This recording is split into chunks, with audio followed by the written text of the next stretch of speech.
नौकरी मेरी रूह को मार रही है, ये कहना था फ्रांस काफ्का का। अगर आप सही हैं फिर भी मुजरिम ठहराए जा रहे हैं रिश्तों में, ज़िंदगी में, कैरियर में। आप मेहनती हैं मगर नाकाम हैं और आपको लगता है कि आप सोसाइटी के अंदर अनफिट हैं और लोग आपको अपने बनाए हुए तरीक़ों पर, असूलों पर जज करते हैं, तो आप काफ्का को पढ़ नहीं रहे बल्कि जी रहे हैं।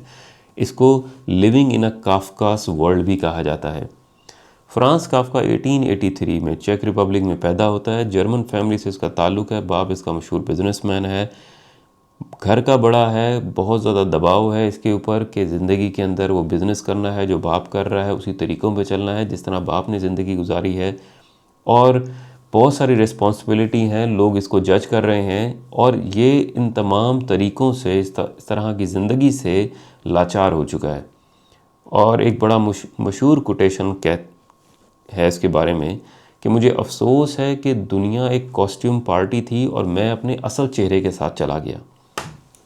ये कोई फ़िलासफ़र नहीं है, लेकिन दुनिया की मशहूर यूनिवर्सिटीज़ में, स्कूल्स में इसकी फ़िलासफ़ी को, इसकी ज़िंदगी को पढ़ाया जाता है। फ्रांस काफ्का हर फ़िलासफ़िकल बुक के अंदर एक बहुत बड़ा चैप्टर है, क्योंकि इसकी ज़िंदगी के अंदर जो इसने ज़िंदगी एक आम शख्स के तौर पर गुजारने के तरीक़े बताए, या क्या परेशानी आती हैं, या डीपेस्ट प्रॉब्लम जो मॉडर्न वर्ल्ड की हैं, उसको कोई शख्स 150 साल पहले बता रहा है। इसी वजह से जेन ज़ी अपनी तमाम इश्यूज़ को, अपनी तमाम तरह की जो परेशानी वो महसूस कर रही हैं, उसको कंपेयर करती हैं फ्रांस काफ्का की ज़िंदगी के साथ। ये कहता है कि ज़िंदगी क्या है ये मैं आपको नहीं बता सकता, लेकिन ज़िंदगी कितनी दर्दनाक हो सकती है अगर मकसद ना हो, ये आप मेरी ज़िंदगी से सीखें।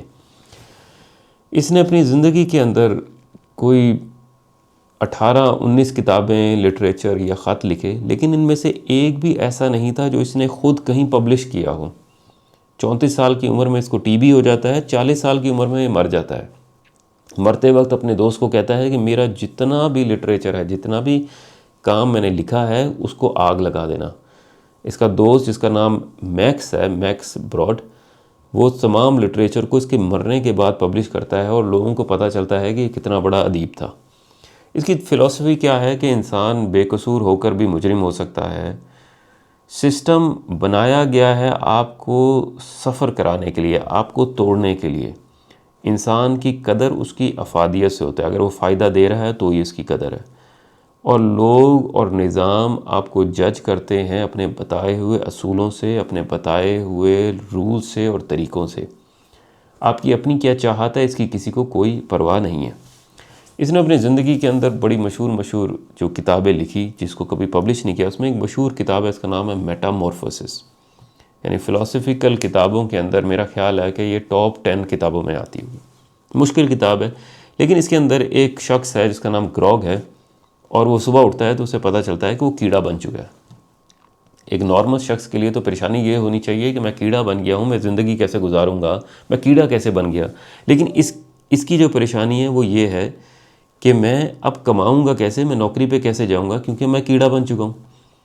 इसके घर वाले, रिश्तेदार अब इसको खाना भी दे रहे हैं, बाकी चीज़ें इसको प्रोवाइड कर रहे हैं, लेकिन अब ताल्लुकात ख़राब होते जा रहे हैं। यानी लोग, अगर आपकी अफादियत नहीं है, आप उनको पैसे नहीं ला सकते, घर पे खाना नहीं ला सकते, तो लोग, रिश्ते, मोहब्बत सब ख़त्म हो जाते हैं अगर आपकी अफादियत नहीं है। इसके अंदर एक बड़ा मशहूर, जो बड़ा डीप वाक़या है, वो ये है कि जब इस सूरत हाल में है तो एक चाबी और एक दरवाज़े का ज़िक्र किया गया है, जिसमें वो बताना चाह रहा है कि जब आप इस तरह की हालात में होते हैं, जब बिल्कुल आप गिर चुके होते हैं, तो आप उन लोगों को भी अपनी ज़िंदगी में दाखिल कर लेते हैं जिसका पता होता है कि ये आपको दर्द देगा, ये आपको बेसुकूनी देगा, लेकिन आप उस जगह पर होते हैं कि उस दरवाज़े को भी आप खोलने की कोशिश करते हैं, जिसका आपको पता होता है कि यहाँ से आपकी ज़िंदगी के अंदर और नफ़रत आएगी, ऐसा शख्स आएगा जो परेशानियाँ और लाएगा। मुश्किल किताब है, पहली किताब नहीं होनी चाहिए अगर आप फ़िलासफ़ी की किताबें पढ़ रहे हैं, लेकिन अगर आप पढ़ते रहें तो बड़ी अच्छी किताब है। दूसरी इसकी किताब है जिसका नाम है ट्रायल, जिसके अंदर ये बताता है कि किस तरह सिस्टम आपको पहले से मुजरिम तय किए बैठे होता है। एक शख्स है जिसका नाम जोसेफ है, जिसको बताया गया है, इसकी ट्रायल हो रहा है अदालत में लोगों के सामने, और इसका जुर्म, इसको नहीं पता कि इसका जुर्म क्या है, लेकिन निज़ाम ने इसकी सज़ा मुकर्रर कर ली है। अब ये इस पूरे सिस्टम के अंदर इस कहानी को बता रहा है कि किस तरह लोग जो हैं पहले से जज कर चुके हैं कि आप ही मुजरिम हैं, आप ही ने गलती की है, और ये ख़ुद जोसेफ जो है वो जानता ही नहीं है कि उसको सज़ा क्यों दी जा रही है।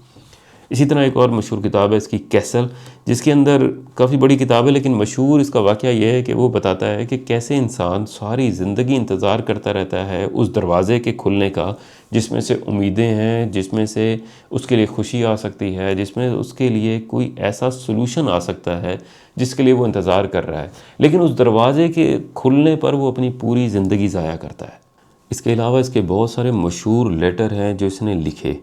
इसमें से जो सबसे मशहूर ज़माना इसका लेटर है वो इसने अपने बाप के नाम लिखा, जिसके अंदर वो कहता है अपने बाप को कि काश मेरे बाप आप मेरे दोस्त होते, मेरे अंकल होते, मेरे कोई रिश्तेदार होते, लेकिन मेरे बाप ना होते।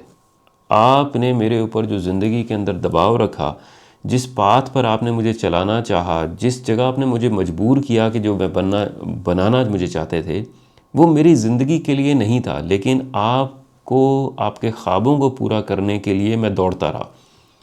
अपनी ज़िंदगी के अंदर ये केमिस्ट्री पढ़ने के लिए गया यूनिवर्सिटी के अंदर, यहाँ एक चार्ल्स यूनिवर्सिटी, बड़ी मशहूर यूनिवर्सिटी, वहाँ पर पढ़ने गया तो बाप इसका नाराज़ हो गया कि ये तुम अब केमिस्ट्री पढ़ोगे और मैं बिज़नेस करता हूँ। वहाँ से छोड़ के ये लॉ में आ गया, बाद में लॉयर बन गया और 9 to 5 की ज़िंदगी गुजारता रहा सिर्फ बाप के कहने पे, और शाम के टाइम अपने घर के तय खाने के अंदर आके किताबें और इस तरह की लिटरेचर लिखता था, जहाँ पर इसका एक मशहूर जुमला आया कि मेरी रूह को मेरी नौकरी दिन ब दिन खाती जा रही है, जिसके अंदर अपने वो बाप के वाक़यात लिखता है कि बाप आपने मेरे साथ जो जुल्म किया, जिस तरह मुझे इस सिस्टम पर चलाया, अगर ऐसा ना करते तो मेरी ज़िंदगी बहुत बेहतर होती। लेकिन कमाल ये है कि ये लेटर अपनी ज़िंदगी में कभी भी अपने बाप को ये पोस्ट नहीं कर सका, और लिखता है कि आपकी ऊंची आवाज़ मेरे दिमाग में हर दिन गूंजती है, मुझे डरा देती है, और ये लेटर अपने बाप को वो कभी भी भेज नहीं सका। इसी तरह एक मशहूर इसकी वाक़या है जो बर्लिन के अंदर है, जिसके अंदर एक लड़की की गुड़िया गुम जाती है, और वो लड़की वो गुड़िया को ढूंढने की कोशिश करते हैं और वो नहीं मिलती। तो ये लड़की को कहता है कि कल आना, फिर आके दोबारा ढूंढेंगे। वो लड़की आती है तो ये एक लेटर लेकर आता है। ये कहता है कि ये लेटर आपकी गुड़िया ने भेजा है। अब ये कहानी जो है वो एडवेंचर्स हैं उस गुड़िया की, और वो गुड़िया लिख रही है कि मैं माजरत चाहती हूँ कि मैं बर्लिन से घूमने के लिए, एडवेंचर के लिए चली गई हूँ, लेकिन मैंने अब दुनिया देखनी थी, बहुत सारी चीज़ों को घूमना था, लेकिन मैं अपने तमाम वाक़यात को तुम्हारे साथ शेयर करती रहूँगी। अब ये छोटी बच्ची को अपने वाक़यात सुना रही है गुड़िया कि मैं इस जगह पर गई, यहाँ पर मैंने ये देखा, ये चीज़ें सीखी। वो इतनी कमाल राइटिंग्स हैं कि लड़की इतनी खुश होती है उसे पढ़ने पे कि उसे लगता है कि वाकई उसकी गुड़िया जो है दुनिया के अंदर घूमने के लिए गई है। फिर अगली दफ़ा वो आता है तो एक और गुड़िया ले आता है और साथ में एक लेटर होता है। तो लड़की कहती है ये गुड़िया वो है ही नहीं जो मेरी थी।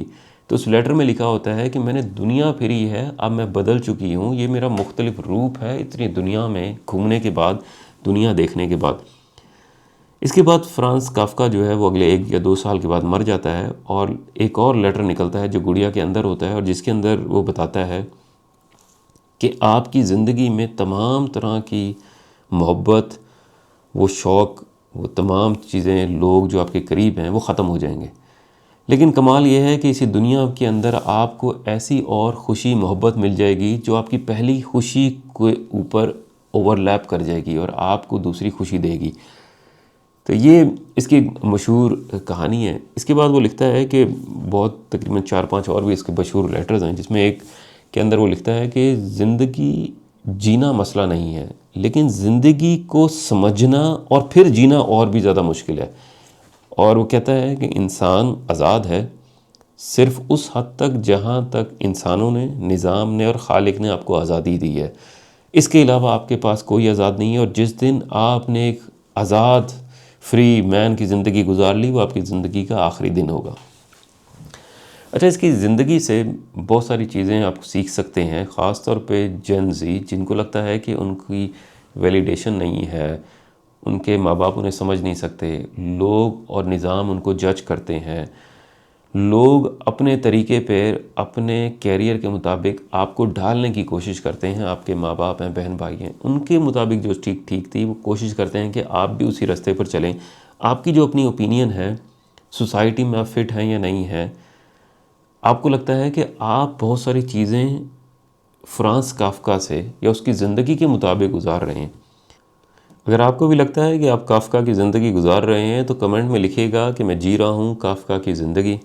और मिलते हैं आपको अगली वीडियो में किसी और इंटरेस्टिंग टॉपिक के साथ, किसी और डीप टॉपिक के साथ, और कोशिश करते हैं अपनी ज़िंदगी को बेहतर करने की और समझने की।